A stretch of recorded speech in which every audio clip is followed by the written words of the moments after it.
Chronology updates, covering the latest breakthroughs. Brought to you by LucidQuest, an advanced AI tool developed by Western Sydney University, is reshaping type 1 diabetes diagnosis.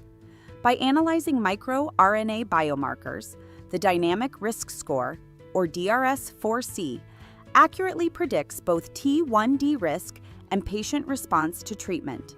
Validated across over 6,000 samples worldwide, this breakthrough enables earlier, more personalized interventions. The artificial pancreas just got smarter. Using digital twin simulations, researchers at the University of Virginia improved glucose time in range from 72 to 77%. Patients can now safely test insulin adjustments in a virtual model before applying them in real life, enhancing both safety and self-management in diabetes care. A new collaboration between Tandem Diabetes and Abbott aims to integrate Tandem's insulin pumps with Abbott's upcoming dual glucose ketone sensor. This innovation could help detect diabetic ketoacidosis earlier and guide smarter insulin dosing.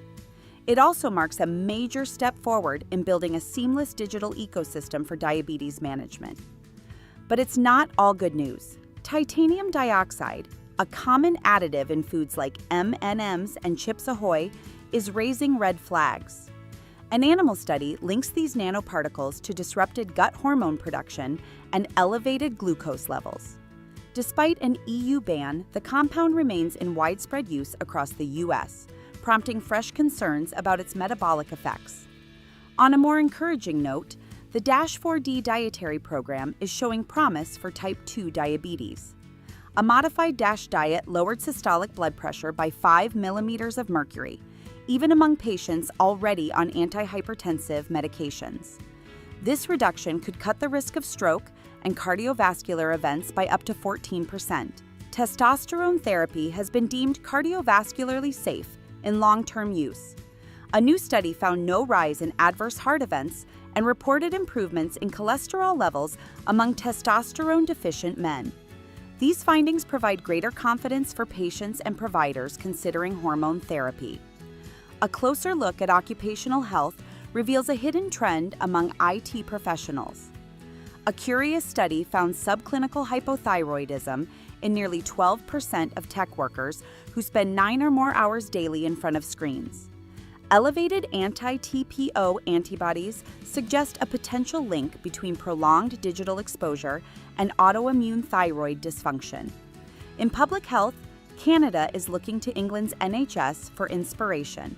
A diabetes prevention program in the UK not only reduced new diabetes cases, but also lowered national healthcare costs.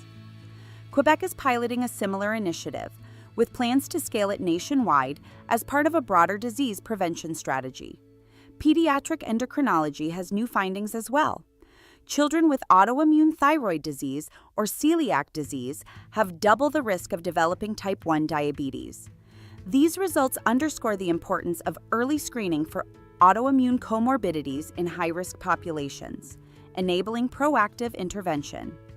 Finally, promising research on dagliflozin highlights its protective effect against diabetic kidney damage. The medication inhibits the caspase-3 GSDME pathway, reducing renal cell death caused by pyroptosis. It also lowers inflammation and improves cellular health under high glucose conditions, reinforcing the therapeutic value of SGLT2 inhibitors. Stay ahead in endocrinology research.